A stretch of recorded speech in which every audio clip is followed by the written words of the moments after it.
இந்த மாதத்தினுடைய 2வது செவ்வாய்க்கிழமை கோடி அற்புத புனித அந்தோணியாருடைய இந்த தெய்வீக திருத்தலத்துக்கு வந்திருக்கக்கூடிய உங்கள் அனைவரையும் ஆண்டவருடைய வல்லமையுள்ள நாமத்தினால் உங்களை அன்போடு வாழ்த்துகிறோம். உங்களுக்காக இத்திருப்பலியில் ஜெபிக்கிறோம். இயேசுவில் பிரியமானவர்களே, கொரியா நாட்டிலே நடந்த ஒரு உண்மை நிகழ்வு இது. கருவுற்ற ஒரு தாய் தன்னுடைய பிரசவ வேதனையை உணர்கிறாள். குழந்தை பெற்றிருக்கக்கூடிய தருணம் வந்துவிட்டது என்பதை உணர்ந்த அவள் தன்னுடைய வாகனத்தை எடுக்கிறாள். தன்னந்தனியாக மருத்துவமனைக்கு பயணம் செய்கிறாள். அது ஒரு இரவு. பல கிலோமீட்டர் தொலைவில் உள்ள மருத்துவமனைக்கு பயணம் செய்து கொண்டிருக்கிறாள். கூட யாரும் இல்லை. அவளே இந்த வாகனத்தை ஓட்டி கொண்டிருக்கிறாள். கொஞ்சம் கொஞ்சமாக அந்த பிரசவ வலியானது அதிகரிக்க துவங்குகிறது. மருத்துவமனை போவதற்குள் பிரசவம் ஆகிவிடுமோ என்ற அச்சத்திலே பயத்திலே அந்த வாகனத்தை இன்னும் கொஞ்சம் அதிகமாக ஓட்டுகிறாள். அடர்ந்த இருள் படர்ந்த ஒரு இடம், ஒளி இல்லை, வெளிச்சம் இல்லை. அந்த மலை பகுதியிலே அவள் ஓட்டி கொண்டு செல்கிறாள். அந்த ஒரு குறிப்பிட்ட அந்த இடம் வருகிற போது ஒரு மேம்பாலத்தை தாண்டி செல்ல வேண்டும். அந்த மேம்பாலத்தின் மீது ஓட்டுகிற போது கார் பழுதடைகிறது. கிட்டத்தட்ட நள் இரவு, வாகனங்கள் எதுவும் செல்லாத ஒரு சூழல், ஒரு நேரம், உதவிக்கு யாரையும் அழைக்க முடியாத ஒரு நேரம். எவ்விதமான வாகனங்கள் அந்த பாதையில் அந்த வழியிலே செல்லவில்லை.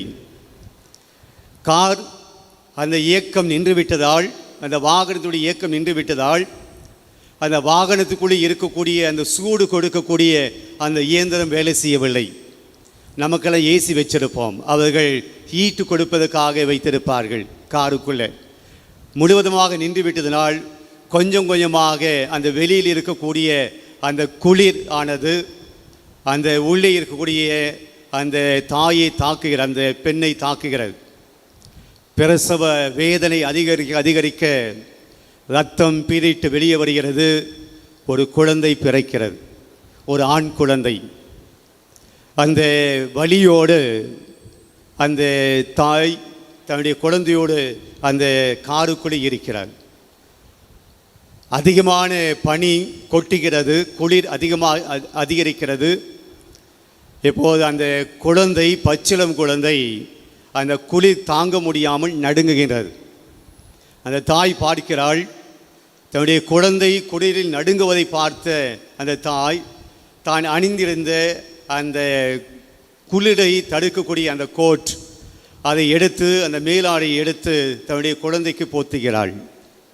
ஆனாலும் கூட அந்த குழந்தை இன்னும் அந்த குளிரினால் நடுங்கி கொண்டிருப்பதை தாய் பார்க்கிறாள். இப்போது தான் அணிந்திருக்கக்கூடிய மேலாடையை கழட்டுகிறாள். மேலாடையை கழட்டி அந்த குழந்தையை மீது போர்த்துகிறாள். குழந்தைக்கு அந்த குளிர் இன்னும் கட்டுப்படுத்த முடியவில்லை. அந்த குழந்தையுடைய முகம் சுருங்குகிறது. அந்த குழந்தையுடைய விரல்கள், பச்சிளந்த குழந்தைகள் நடுக்கத்தால் இன்னும் அந்த குளிர் தாங்க முடியாமல் துடிக்கிறது. தான் அணிந்திருந்த கீழ் உடையை அவிழ்க்கிறாள்.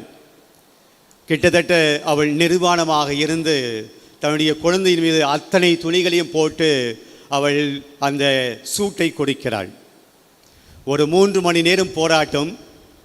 விடிய காலை அந்த பக்கமாக ஒரு துறவர சகோதரி, சிஸ்டர், ரிலிஜியஸ் சிஸ்டர் அந்த பக்கமாக வருகிறாள், பயணம் செய்கிறார். அங்கு ஒரு வாகனம் நின்று கொண்டு இருக்கிறது. அந்த கார் முழுவதுமாக பனி நிரம்பி இருக்கிறது. என்ன நடந்திருக்கிறது சொல்லி அந்த அருட் சகோதரி போய் பார்க்கிறாள். அங்கே ஒரு பெண் நிர்வாணமாக இருக்கிறாள். ஒரு குழந்தை அங்கே இருக்கிறது. உடனடியாக காவல்துறைக்கு தொலைபேசியின் வழியாக தொடர்பு கொள்கிறாள். காவல்துறை வந்து பார்க்கிறது. அந்த கதவை திறந்து பார்க்கிற போது தாய் இறந்து போயிருக்கிறாள். குழந்தை மட்டும் துடித்து கொண்டிருக்கிறது. ஆக காவல்துறையினுடைய அந்த நடைமுறைகளை எல்லாம் செய்து முடித்த பின்பு அந்த தாய் அடக்கம் செய்யப்படுகிறாள். இந்த குழந்தையை அந்த துறவரை சகோதரி, அந்த ரிலீஜியஸ் சிஸ்டர், இந்த குழந்தையை நான் எடுத்துக்கொள்கிறேன், நாங்கள் எங்களுடைய குழந்தை காப்பகத்தில் வைத்து நாங்கள் வளர்க்கிறோம் என்று சொல்லி அரசாங்க அனுமதியை பெற்று சொல்லுகிறார். இந்த குழந்தைக்கு மைக்கேல் என்ற பெயர் வைக்கிறாங்க சிஸ்டர். 12 ஆண்டுகள் ஓடுகிறது. 13வது ஆண்டு என்று உன்னுடைய பிறந்த நாள் என சொல்லி அருட்சகோதரி அந்த மைக்கேலை பார்த்து இன்னைக்கு உன்னுடைய பர்த்டே, பிறந்த நாள் என்று சொல்லுகிறாள். அப்போ அந்த மைக்கேல் அந்த சிஸ்டரை பார்த்து கேட்குறாங்க, என்னுடைய அம்மா யார், என்னுடைய அப்பா யார், நான் முதல்ல யார்? அப்போது நடந்த நிகழ்வுகளை அப்போது தான் சொல்லுகிறார்கள் அருட்சகோதரி. இதுதான் நடந்தது, நீங்கள் வந்தது இந்த ஒரு சூழ்நிலையில்தான். அப்படி என்றால் இந்த பிறந்த நாளிலே எனக்கு ஒரு கிஃப்ட் கொடுக்க வேண்டும், நீங்கள் ஒரு கிஃப்ட் எனக்கு கொடுக்கணும் என்று மைக்கேல் அருட்சகோதரியை பார்த்து கேட்கிறார். என்ன கிஃப்ட் வேணும்? இன்று மாலை, அதாவது மாலையில் இரவு, என்னுடைய தாய் எங்கே இறந்து போனாலோ அந்த இடத்துக்கு நீங்கள் அழைத்து செல்ல வேண்டும். ஏன் இரவு? பகலியே போயிட்டு வரலாமே? இல்லை, இரவு தான் நான் செல்ல வேண்டும். ஆக அந்த மாணவனுக்கு, அந்த சிறுவனுக்கு வாக்கு கொடுத்ததுனால இரவு பயணிக்கிறார்கள். அவர்கள் கடந்து செல்கிறார்கள். எப்படி அவன் பிறக்கிற போது, குழந்தையாக பிறக்கிற போது இருந்த குளிர் இருந்ததோ அதே போல இன்றைக்கும் இருக்கிறது. பனிமூட்டம், கடுமையான குளிர் காற்று. அந்த இடத்துக்கு, அந்த பிரிட்ஜுக்கு பக்கத்தில் போய் நிற்குது கார். மைக்கேல் சிஸ்டரை பார்த்து சொல்கிறான், சிஸ்டர் நீங்கள் கொஞ்சம் தொலைவில் போயிட்டு நில்லுங்க, நான் என்னுடைய அம்மா இருந்த அந்த இடத்துல நான் தனியாக நிற்க வேண்டும், நீங்கள் கொஞ்சம் தூரம் போயிடுங்க. சிஸ்டரும் கொஞ்சம் தூரம் போயிட்டாங்க. ஆனால் பார்க்கக்கூடிய இடத்துல சிஸ்டர் இருக்கிறாங்க. மைக்கேல் தன்னுடைய அவன் அணிந்திருந்த தொப்பியை கழட்டி அந்த பிரிட்ஜு கீழே அந்த குளத்தில் வீசுகிறான். தான் அணிந்திருக்கக்கூடிய மேலாடையை கழட்டுகிறான், எடுத்து அது அந்த குளத்தில் வீசுகிறான். அவன் போட்டிருக்கக்கூடிய அந்த பேண்ட் கழட்டுகிறான், அந்த குளத்தில் வீசுகிறான். குளிருக்காக, பாதுகாப்புக்காக போடப்பட்டிருக்கக்கூடிய அந்த கை க்ளவுஸ் அதை தூக்கி எறிகிறான். அவன் அணிந்திருக்கக்கூடிய ஷூஸ் தூக்கி எறிகிறான். நிர்வாணமாக அந்த 13 வயது பையன் அங்கே நிற்கிறான். அங்கிருந்து சிஸ்டர் கத்துறாங்க, மைக்கேல் நீ செத்து போயிடுவ, அந்த குளிர் காற்றிலே நீ நிர்வாணமாய் ஒன்றும் அணியாமல், அந்த குளிரை தடுக்கக்கூடிய எந்த விதமான உடைகள் அணியாமல் இருக்கிறாய், இறந்து போய் விடுவாய், மோசமான குளிர். அவன் சொல்லுங்க, sister don't disturb me, I want to be here. என்னுடைய தாய் இந்த இடத்துல இறந்தது போல நான் கொஞ்ச நேரம் இருக்க வேண்டும். அந்த சிஸ்டர் அமைதி ஆகிறாங்க. மைக்கேல் வானத்தை அணந்து பார்க்கிறான், மேகத்தை பார்க்கிறான். தன்னுடைய தாய் மோட்சத்தில் இருப்பது போல நினைத்து கொண்டு தாயிடம் பேசுகிறான், அம்மா என்னை பாதுகாப்பதற்காக இந்த குளிரை தானே நீ தாங்கி கொண்டாய், நான் உயிரோடு இருக்க வேண்டும் என்பதற்காக இந்த குளிரில் தானே நீ செத்து மடிந்தாய். அந்த வேதனை முழுமையாக நான் அனுபவிக்க முடியவில்லை என்றாலும் கூட கொஞ்ச நேரம் நீ அனுபவித்த அந்த வேதனை, நீ அனுபவித்த அந்த கஷ்டம், அந்த துன்பம், அந்த வேதனை நான் உனக்காக அனுபவிக்கிறேன் என்று சொல்லி அந்த குளிரில் கொஞ்ச நேரம் இருந்துவிட்டு அதன் பின்பாக மீண்டும் வாகனத்தில் இருந்த அந்த மாற்று துணியை அவன் அணிந்து கொண்டு போகிறான். அப்படியாக கொரியாவிலே நடந்த ஒரு நிகழ்வு நமக்கு சொல்லப்படுகிறது. பிரியமானவர்களே, இன்றைக்கு நற்செய்தி வாசகத்தில் ஆண்டவர் இயேசு 2 காரியத்தை பற்றி பேசுகிறார். ஒன்று, நீங்கள் உப்பாய் இருக்கிறீர்கள், உப்பாய் இருக்க வேண்டும் அப்படின்னு சொல்லலை, ஏற்கனவே உப்பாய் இருக்கிறீங்க அப்படின்னு சொல்கிறார். நீங்கள் ஒளியாய் இருக்க வேண்டும் அப்படின்னு சொல்லலை, நீங்கள் ஒளியாய் இருக்கிறீர்கள் என்று சொல்கிறார். நீங்கள் ஏற்கனவே உப்பு தான், நீங்கள் ஏற்கனவே ஒளிதான். இனிமேல் உப்பாக மாறினா அவசியம் கிடையாது, இனிமேல் ஒளியாக இருக்க வேணும் அப்படின்னு அவசியம் கிடையாது. நீங்கள் ஏற்கனவே உப்பு தான், நீங்கள் ஏற்கனவே ஒளிதான். உப்பு பற்றி நமக்கு தெரியும், ஒளியை பற்றி நமக்கு தெரியும். இதை நம்ம அடிக்கடி பேசக்கூடிய விஷயங்கள். நான் இந்த வாசகத்தில் இந்த உப்பு ஒளியை பற்றி யோசிக்கிற போது ஒரு 3 கேள்விகள் என் மனதிலே வந்தது. அந்த கேள்விகளைத்தான் உங்களோடு நான் பகிர்ந்து கொள்கிறேன். முதல் கேள்வி, இந்த உப்பு ஒளி என்பது சிம்பல்ஸ், அது கரைந்து போகிறது, அடுத்தவர்களுக்காக தன்னை முற்றிலுமாய் இழக்கிறது, அது நமக்கு தெரியும். முதல் கேள்வி என்னவென்றால், உங்களுக்காக கரைந்து போனவர்கள் யார்? உங்களுடைய வாழ்க்கையிலே உங்களுக்காக முழுமையாக இறந்து போனவர்கள் யார்? நீங்கள் சுவையில்லாத ஒரு வாழ்க்கை வாழ்கிற போது, there is no taste in your life, எந்த விதமான சுவையும் இல்லை, எந்த விதமான சந்தோஷம் இல்லை, எந்த விதமான மகிழ்ச்சி இல்லை, எந்த விதமான ஒரு வாழ்க்கையில் ஒரு திருப்தி இல்லை, நிம்மதி இல்லை. அந்த சமயத்தில் உங்களுக்கு ஒரு உப்பாக சுவை கொடுத்த மனிதர் யார்? உங்களுடைய வாழ்க்கையில் இருந்து போன சமயத்தில், இருந்து போன ஒரு வாழ்க்கையில், உங்களுடைய வாழ்க்கையில் வெளிச்சத்தை கொடுத்த அந்த மனிதர், அந்த மனுஷி யார்? ஏதாவது ஞாபகம் வருதா? அப்படி யாராவது உங்களுடைய வாழ்க்கையில் இருந்துருக்காங்களா? பிரியமானவர்களே, இன்று நாம் இங்கே இருக்கிறோம் என்றால் யாரோ ஒருவர் நம்முடைய வாழ்க்கையிலே உப்பாக இருந்திருக்கிறார். யாரோ ஒருவர் நம்முடைய வாழ்க்கையிலே ஒளியாக இருந்திருக்கிறார். They sacrifice themselves for us, for our life. அது அம்மாவாக இருக்கலாம், அப்பாவாக இருக்கலாம், அம்மாவை பெற்றெடுத்த அம்மாவாக இருக்கலாம், அம்மாவை பெற்றெடுத்த அம்மாவாக இருக்கலாம், நம்முடைய குடும்பத்தில் இருந்த அண்ணன் தம்பியாக இருக்கலாம், நம்முடைய குடும்பத்தில் இருந்த உடன்பிறப்புகளாக இருக்கலாம். யாரோ ஒருவர் உப்பாக ஒளியாக இருந்திருக்கிறார். நமக்காக தங்களை அர்ப்பணித்திருக்கிறார்கள், நமக்காக தன்னை முழுமையாக கொடுத்திருக்கிறார்கள். உங்களுடைய வாழ்க்கையில் யார் உப்பாக இருந்தது, யார் ஒளியாக இருந்தது? இன்றைக்கு யாரை இவர்தான் என் வாழ்க்கையினுடைய உப்பு, இவர்தான் என் வாழ்க்கையின் ஒளி என்று யாரை நீங்கள் சொல்ல முடியும்? ஒன்று, இதுதான் முதல் கேள்வி. நாம் தான் யோசிக்க வேண்டும். ரெண்டாவது கேள்வி, நீங்கள் உங்களுடைய வாழ்க்கையிலே யாருக்கு உப்பாக இருந்திருக்கிறீர்கள்? நீங்கள் உங்களுடைய வாழ்க்கையிலே யாருக்கு ஒளியாக இருந்திருக்கிறீர்கள்? முதல் கேள்விக்கும் ரெண்டாவது கேள்விக்கு என்ன வித்தியாசம்? நினைச்சேன், முதல் கேள்விக்கு ரெண்டாவது கேள்விக்கு என்ன வித்தியாசம்? உண்மையிலேயே புரியலையா, அதில் பதில் சொல்லாமல் இருக்குங்க? ஜோதி அம்மா சொல்லு, நீங்கள் ஏற்கனவே கொண்டு போயிட்டுன்னு தெரியும், சொல்லுங்கள். என்னை இடம் வேறு மாற்றிட்டீங்களா? ஓகே, சொல்லுங்கள். சொல்லுங்கள். நீங்கள் உங்கள் அப்பாவுக்கு ஒளியாக இருந்தீங்களா? நீங்கள் ரெண்டாவது கேள்வி, நீங்கள் உங்கள் மகளுக்கு உப்பாருங்க. அதுதான் வித்தியாசம். முதல் கேள்வி, மற்றவர்கள் நமக்கு வாழ்வை கொடுத்தவர்கள் யார் அப்படின்னு தான் கேள்வி. உங்கள் வாழ்க்கையில் நீங்கள் மறக்க முடியாத நபர் யார்?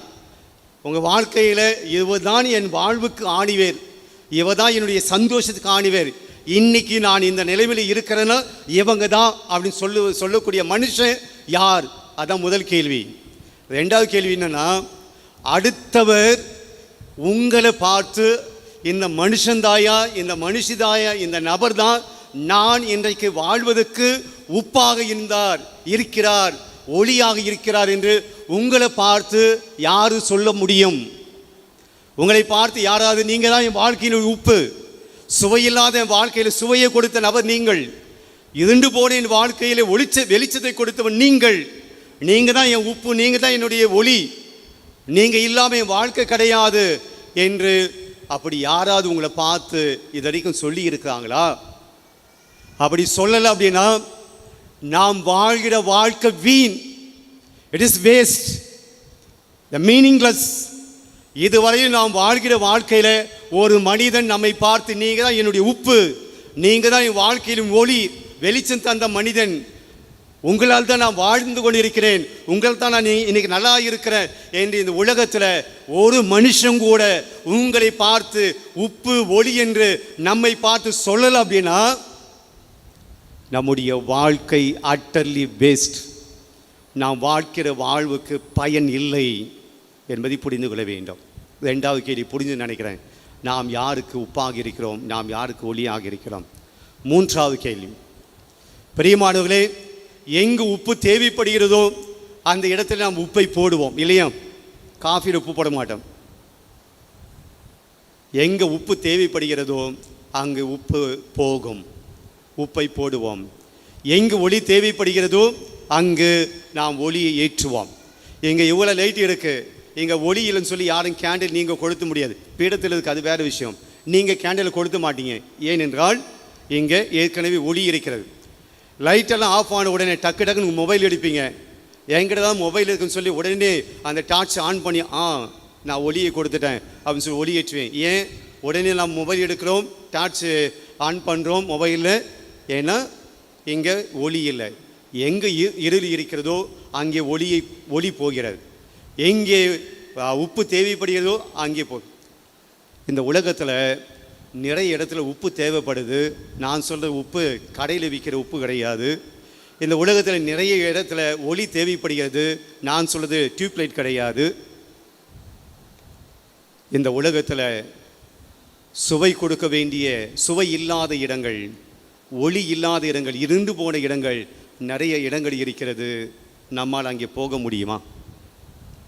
we want a comfort life, சொகுசான வாழ்க்கை.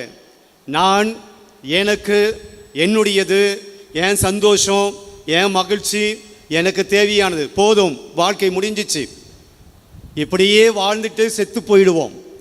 என்னுடைய தேவைகள், என்னுடைய ஆசைகள், என்னுடைய விருப்பங்களை மட்டுமே நிவர்த்தி செய்துவிட்டு ஒரு கிறிஸ்தவ வாழ்க்கையை நம்ம முடிச்சுக்கிறோம். உப்பாக இருக்க வேண்டிய இடத்துக்கு நான் உப்பா போகிறது கிடையாது. ஒளியாக இருக்க வேண்டிய இடத்துக்கு நான் ஒளியாக போகிறது கிடையாது. Are we ready to go? நாம் உப்பாக இருந்து உப்பு தேவைப்படுற இடத்துல நம்மால் போக முடியுமா? ஒளியாக இருக்க வேண்டிய நாம் ஒளி தேவைப்படுகிற இடத்துல நாம் போக முடியுமா? அதான் சேலஞ்ச். மூன்றாவது கேள்வி. அல்லது என் தேவைகள் பூர்த்தி செய்யப்படுது, நான் இங்கே இருந்துடுறேன். இப்போ முதல் கேள்விக்கு வருவோம். முதல் கேள்வி என்னது?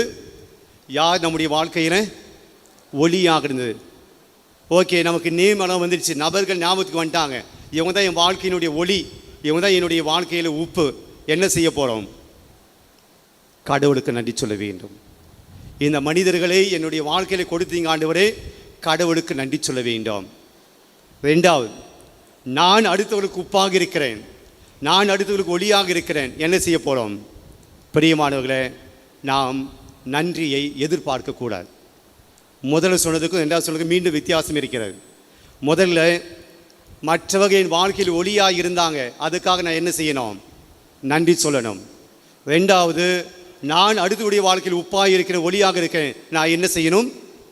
நன்றியை எதிர்பார்க்கக்கூடாது, அப்ரிசியேஷன் எதிர்பார்க்கக்கூடாது, பெருமையை புகழ்ச்சி எதிர்பார்க்கக்கூடாது. செய்ய வேண்டியதை தான் நான் செய்கிறேன். உப்பு என்ன செய்யுமோ அது செய்கிறது, ஒளி என்ன செய்யணுமோ அது செய்கிறது. ரெண்டுமே நன்றியை எதிர்பார்ப்பதில்லை. மூன்றாவது, எங்கே ஒளி தேவைப்படுகிறதோ, எங்கே உப்பு தேவைப்படுகிறதோ அந்த இடத்துக்கு நாம் போக வேண்டும், அந்த இடத்துக்கு நாம் செல்ல வேண்டும். நம்முடைய வாழ்க்கையில் நாம் கொஞ்சம் சாக்ரிஃபைஸ் பண்ணி ஆக வேண்டும். அடுத்தவர்களுக்கு நம்மை நாம் இழக்க வேண்டும். அப்படி வாழ்கிற வாழ்க்கை தான் உப்பாக இருக்கக்கூடிய வாழ்க்கை. நீங்கள் உப்பாக இருக்கிறீர்கள், ஒளியாக இருக்கிறீர்கள் என்று சொல்லி ஆண்டவர் நம்மை பெருமைப்படுத்துவார். நாம் செய்யக்கூடிய நற்செய்களை கண்டு ஆண்டவர் பெருமை அடைவார். உப்பாக ஒளியாக இருப்போம்.